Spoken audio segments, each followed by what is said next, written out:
Hello.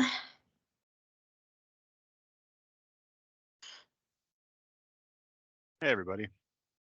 Hey, Brad.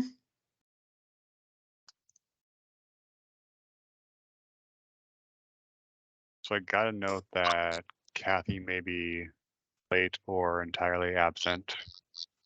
Like she said, a funeral. And she asked Blake or me to kind of run the show. Um, I have to leave early to go coach a softball game. So I'm hoping that Blake is more organized and ready to own this than I am. And now that he's been on the call for about 10 seconds now, which I hope is enough time to kind of catch up with what we've been talking about.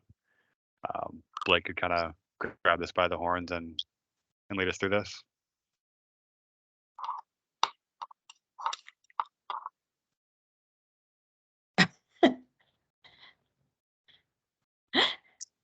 Not sure if you heard any of that. No response. I don't think he heard. I don't think you did either. Blake, can you hear us? I think I've got audio now. There it is.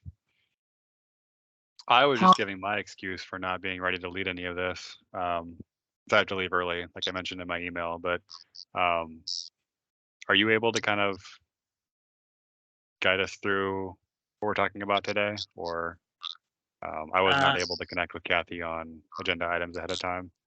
I can try. I'm not going to lie. I read that email about 15 minutes ago. As my planning is in that was before her message went through, so I didn't get a chance to peek at it. So I think it looked like it was mostly just really sort of the logistics of getting ready for annual meeting and making sure that we don't have any sort of issues or questions as it relates to what we'll be presenting at the annual meeting and then elections. Does that sound about right, Brad? Sounds good, yeah. Maybe you had more than 15 minutes ahead of that email than I did? Well, I read it more than 15 minutes ago, but I have not had 15 minutes since then to think about it. So review annual report was the first item she had on the agenda.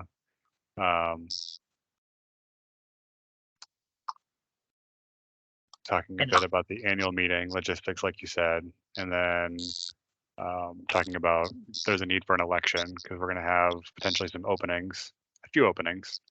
So just kind of putting that out there for the group. If you have active retiree or community members who are interested in joining the committee, to let them know that there'll be a vote at the annual meeting.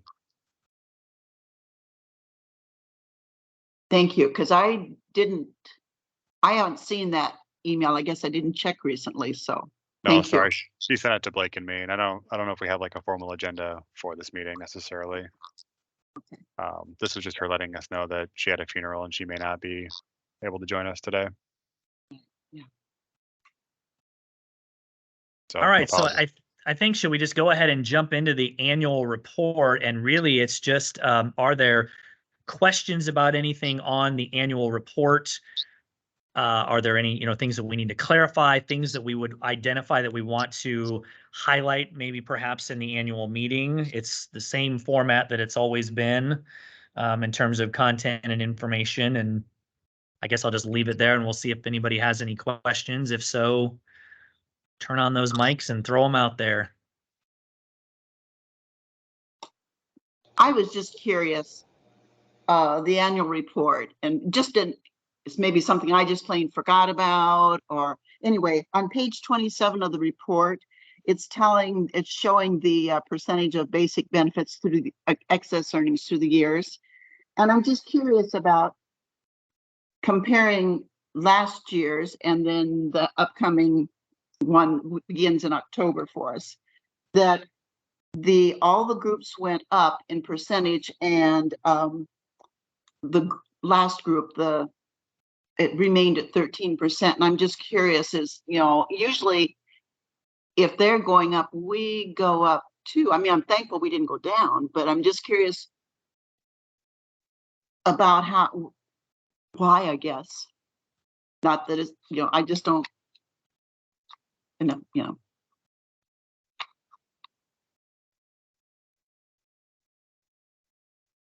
I'm going to be honest, I don't know the operational question or how to answer that, to say how does, the application of the interest earned on the investments this year actually then translate into, I see that very point, Lola, that you're pointing out of why that number was flat and the others all were just slightly higher. I don't know if that's one, Lola, that we need to send back to Kathy and then have her be thinking about that operationally, that people may want to know that at the annual meeting. Going from 1% to 4% and 4% to 6%, it's like, okay. And maybe there's a cap on how much goes to the group that's after 2003. I don't know. I'm just wondering, what have I forgotten? Help update me. You're muted, Brad. I wasn't saying anything too insightful. There is a 14 at the top of the page there. If you look for that same group for the looks like 2017 to 2018 period, they get a 14% excess earnings number. So this is probably just an example where we just need to share one level deeper, show some of the calculations and how they're being performed, and sort of show as returns go from here to here to here to here, here's the kind of sensitivity you see for those individual cohorts. Just to provide a little bit more clarity. I know the math that goes behind all of those is a little bit complicated, and so it might just help to see sort of like, if returns are at this level, then each group can expect to see these returns, or if returns are up here, these are the new returns that you see. But I think we just need a little bit more color and depth around some of those numbers to make that more clear. Does that sound like a good approach? We can follow up with Kathy on trying to track that information down. And could you restate the page number? 27, the PDF. Yeah, PDF and page number 27 out of 80. Lola, would you mind following up with Kathy on that, sending that message to her? Sure. Perfect. Barb? My question is, just can somebody clarify for me the difference or between the net investment for unrealized gains was 3.29%, and then the actuarial number was 4.5%. Can you clarify the difference for that? I think that's on about page 7 or 8, or what I understand the unrealized gains definition. I'm just not sure why the 4.5 for the actuarial number.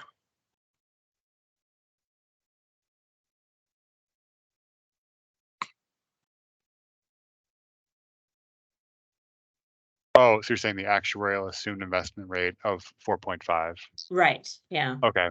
That is going to be what goes into calculating like reserves, is how I would assume that's being discussed here. I don't have those assumptions in front of me, but you make certain assumptions around like long-term returns when you're establishing what your liability is, right? So you would say, if these are the benefits that have to be paid out into the future, and we expect people to live, for this many years, et cetera, then this is how much money we have to have today Okay. in order to be Okay. comfortable that we're not going to have to put more money in. And so if Okay. we're earning above that, then that's a good outcome for the plan. If we're going to earn lower than 4.5% over the long term, then the plan is probably going to be deficient, and you would need to put up more money into the plan today to say that it was fully funded. Okay, great, thank you. Yep, That helps. Just an assumption. Yeah. Oh, Jessica, you want to unmute at the last second? Sorry, I'm trying to manage the buttons. I was gonna say that's exactly what I heard too about the 4.5%. Though I think the way you explained it was probably more coherent than what I would have done. But that 4.5% is the assumption of how much we need. Thank you.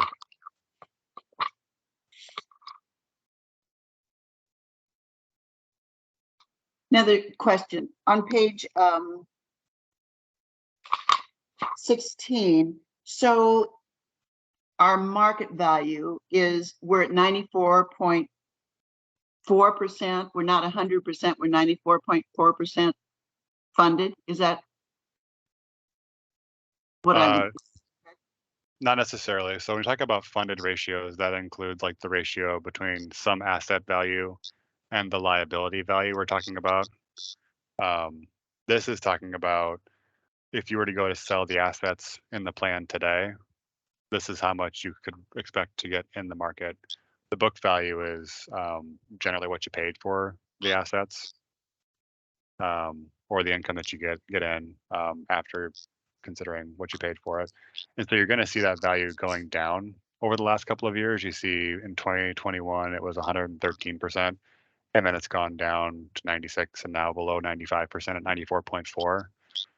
That is, yeah, Ben's saying this in text, what I'm saying here verbally, but driven mostly by interest rates going up. So a lot of the instruments in the plan today pay out a lower interest rate. And so when rates go up, no one's going to pay the same value that you paid for them historically to get those assets today, because they pay less than what you can get in the market today. So when rates go up, the value of bonds goes down. Over time, you're still going to get that money as long as there's no default. It's just that if you were to go to sell that same asset in the market today, you would not get everything you got for it when you purchased the asset. Okay. Does that Thank make you. sense? Yep. Yes, it does.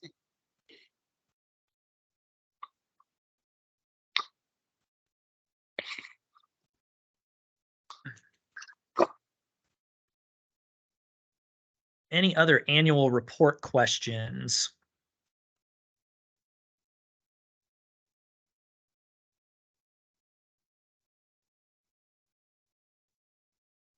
And again, if something comes up as you're looking at it, at 10 o'clock at night or 3 o'clock in the morning or 8 o'clock in the morning, email those to Kathy so that she can, come up with those answers and either share them back here at our next meeting or at our annual meeting. Let's I jump thought you were going to in. give out your cell phone number there, Blake. Like, call me at any time. Yeah, I'll drop that 10 o'clock right at on into the text line. It might be, is it 515-244-5611? Is that still time and temperature? The phone number that you can call and get time and temperature? Little blast from the past there. It looks like in Kathy's email that went to Brad and I that she's proposing a date for the annual meeting. And I guess I didn't catch that we'd never actually committed on one. And so if everybody could take a peek at October 18th, Wednesday, first of all, let's see if that date actually works. And then her question was whether we do it completely virtual or in person. I'm not sure if there's the option to do a little bit of both. I know technology sometimes always sounds like it will work great to have an in-person and then something less like YouTube, but I'm not sure how reasonable that actually is. So let's start with, how's October 18th? Does anybody have any objections or see why October 18th would not work? I may not be able to be here for the 18th, but that doesn't necessarily mean that the date won't work. I'll be returning from China.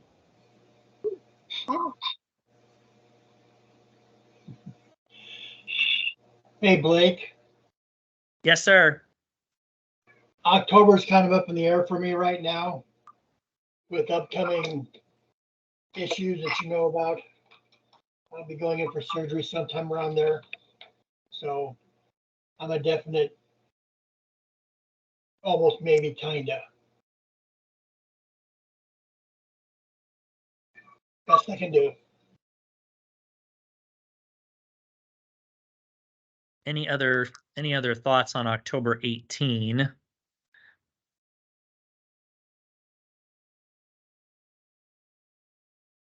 All right, for the sake of our conversation, let's say we're going to go October 18th.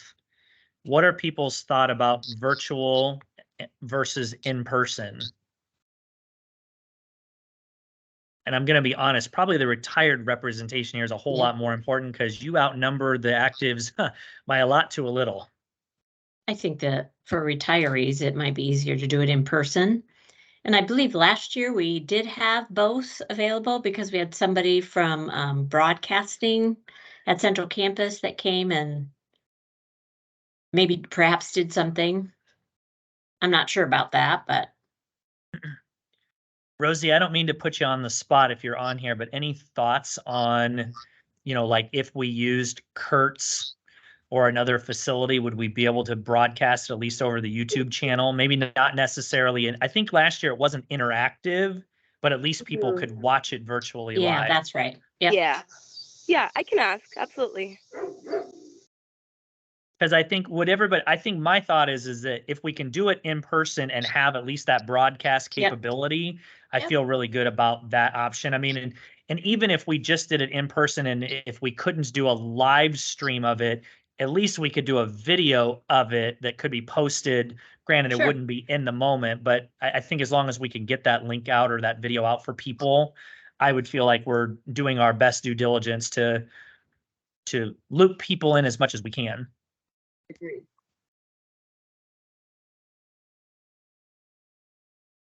Rosie, do you have any thoughts on like where's our best spot? I think usually it's the boardroom, but I need to check what's the availability, and if not, Kurt. Yeah, so Rosie, if you could, get back to Kathy and kind of identify, where's the best spot there. And are we all thinking 4:15? 4 Yep. o'clock? I hate 4 o'clock. 4:15, I think.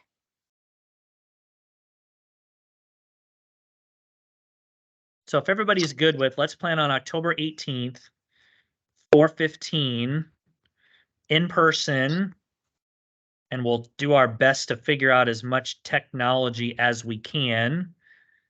And Rosie's going to check and see spaces and what's going to work out best for us, and then we'll let Kathy know, and then she can loop the rest of us back in on that.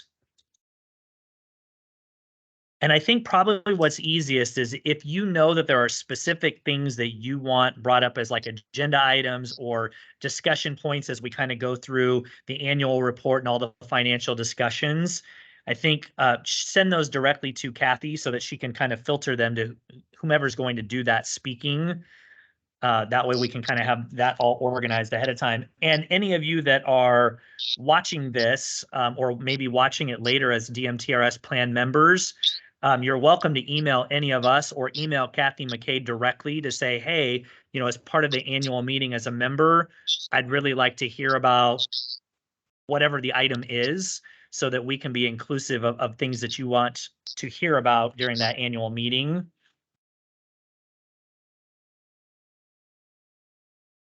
I'm Sorry, I have a group of kids who just walked in the room. also going to request, hopefully Kathy's already working on the letter that goes out to members since our paychecks for retirees, our pension benefit comes probably will be October 2nd. It's a Monday. I would hope she can get letters out to everybody before. I know she's busy, but I hope that's possible. And that way people could be in another way to inform people of the meeting, the annual meeting. Yep.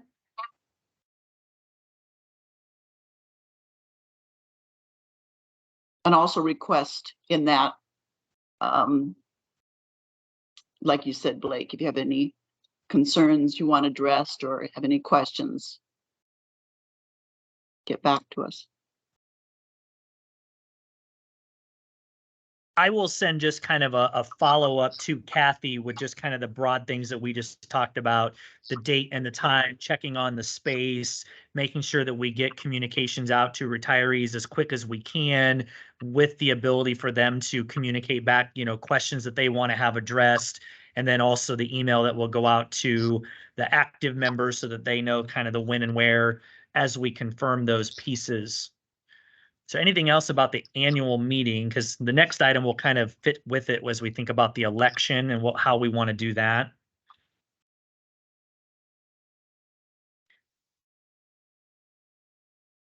And my brain is not remembering how we've done elections. It seems like we've done where people can vote on paper ballots at the annual meeting. Is that correct? And then there's also an electronic option for a certain period of time. Does that sound right-ish? And I think there are always postcards sent out for nominations, because I believe I'm the only one up for reelection this year. I'm the 1-year person for retirees.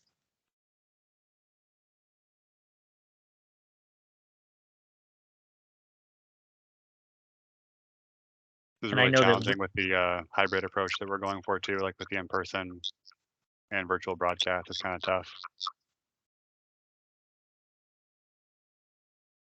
Yeah, I'm not sure. Like if we do it on an electronic format, maybe we can come up with at the end of the meeting, like through a slide, PowerPoint or something, where we can put a QR code, and so that people, it might increase the chances that they could click that QR code. We're still going to have some way though to get the ability to vote out, because the majority of the retired members aren't going to necessarily be at the meeting or see that video. And I'm not sure how we've tried to capture or increase that participation in voting.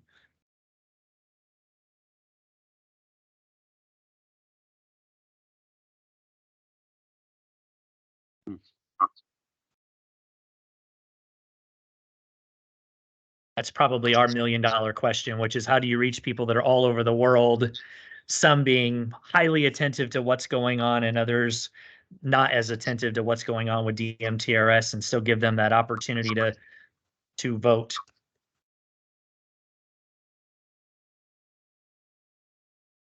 Did we do postcards last year?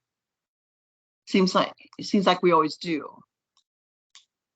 In addition to the letter of notice about, or was it combined in the letter? They were two separate things so people wouldn't get confused. You're You're on mute, Barb. I think we did postcards for the election and then everybody got their letter regarding excess earnings. It was separate. That's what I thought. And Was then that I a COVID remember there were thing, though, people or- that voted during the meeting, but then we still received an email to vote as well. So, because I think they were unsure if they got everybody's vote at the meeting. That was somewhat confusing. So I don't know. At a period of time after the meeting that votes had to be in, that it seems like. Yeah. Yep. There was, we had to come up with a system so that we could make sure that people weren't voting twice. Yeah. So we had to come up with a system of knowing who voted, not what their vote was. That was a challenge. So we can have, like voting cards, but then people have to some way register that they already voted. So they only get one vote. So, because, no one does it maliciously. They would, forget, did I vote or did not vote? And so then vote twice. I mean, we have to have election integrity here.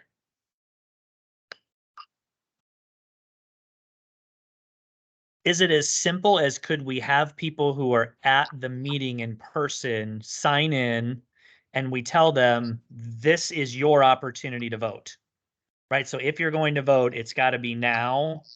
Use that and then send whatever's the additional postcard communication or email or however we're going to do it after that. Would that be acceptable? Would that feel like we're being true to the process?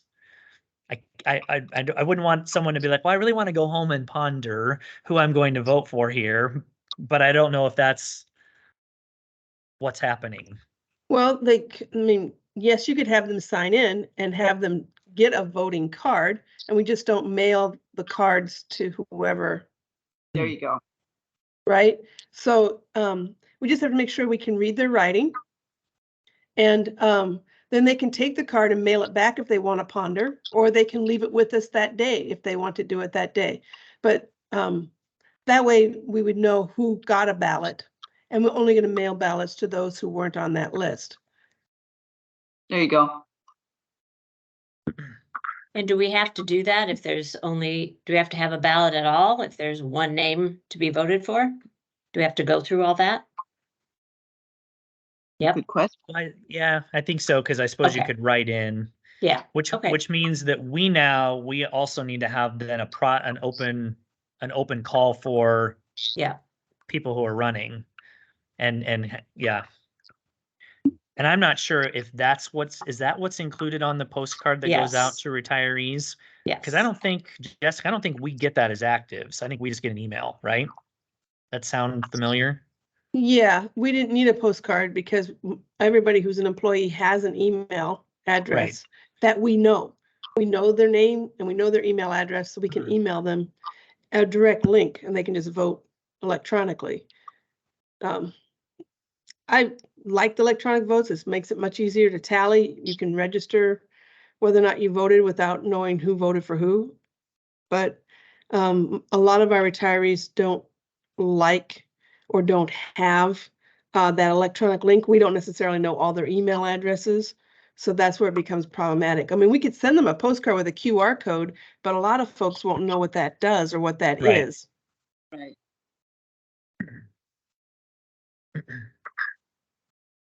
All right, I will follow up with Kathy with kind of some of our thoughts here. I think we're kind of doing what we did the last election, so I think that's the good part is that we haven't really deviated too far in. I like that premise of sign in at that day. If you come to the meeting, you'll get your voting card and know that we're not going to send you another one, and then you either vote then or you can mail it in if you want that time to ponder your votes.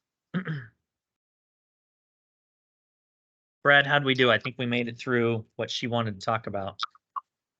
I think so, yeah. I'm wondering if with this election thing, if there's like a more streamlined version of this where we like put a call out for candidates, right? And then say no write-ins. So if you want to run, put your name out there. If you're not going to run, or if you don't put your name in, you can't run. Have like a primary process, right? To Barb's point, just be more streamlined about it. And then if there's only one candidate after that, then we just roll with it. I don't know. Yeah. Have a primary process in place to streamline this. And then if we don't need to have the complicated, cumbersome process of an election, let's skip that. Because what we talked about now sounds really complicated. Well, and I wonder how we did with our collection of email addresses and cell phone numbers, because we really could even track and just phone bank people or do something else with the call of nominations if there was a process. So that's a good idea, Brad. I'm trying to remember even like when we did this pre-COVID, I'm probably like misremembering this, like Mandela effect or something, but I feel like we had people stand up in the auditorium at East High and say like, I'd like to run, here's my platform or whatever. And then we voted on it in the auditorium and we knew who won coming out of that meeting. I don't know. I'm not sure how many of us were around. Jessica, you would have been, but I see Jim's on the call and he would probably know too. But I feel like we took care of this like in one day in the past, and it was just like in person raising your hand. I realized going partially virtual with this makes that challenging, but I don't know. Just trying to keep the lift light for Kathy, because I know that's a lot of logistics goes into this stuff. Yeah, that's true. But we also used to have almost everybody turn out in person. Since the pandemic, people don't go to meetings like they did. They don't show up like they did. So we need to have a mechanism for people to vote if they can't attend the meeting, Yeah. which we didn't have to have back then because, you know, we caucused, everybody shows up in person, that's it. Well, I work at Principal, and we have to go to the office now, so no sympathy from me. I'm a hardliner.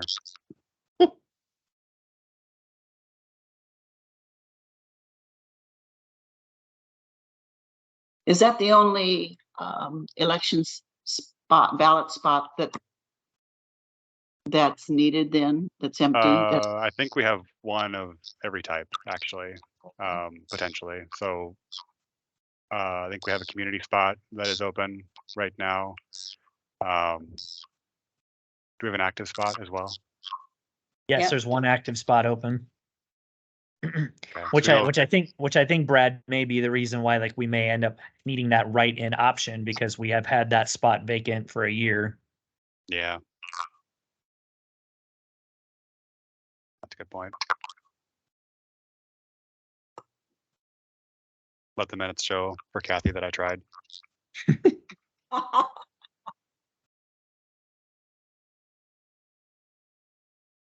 All right, group, we are scheduled to meet on October 11th.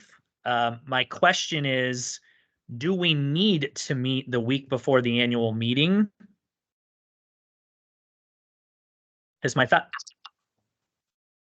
Go ahead, Barb. Yeah, I don't think so. I don't either. So here's what I'm thinking. Let's just hold it there in case if something comes up where Kathy Sure. is like wants to touch base with us. But otherwise, I don't think that we will need to meet, and we'll see each other on October 18th. And we'll wait for Rosie to give us some guidance and figure out. Hopefully we got a location. If we don't end up with a location, then we may have to push to an all in person, and maybe we can still figure out how to at least video record it or audio record it for the ability to publish it. So any other items that anybody wants to bring up?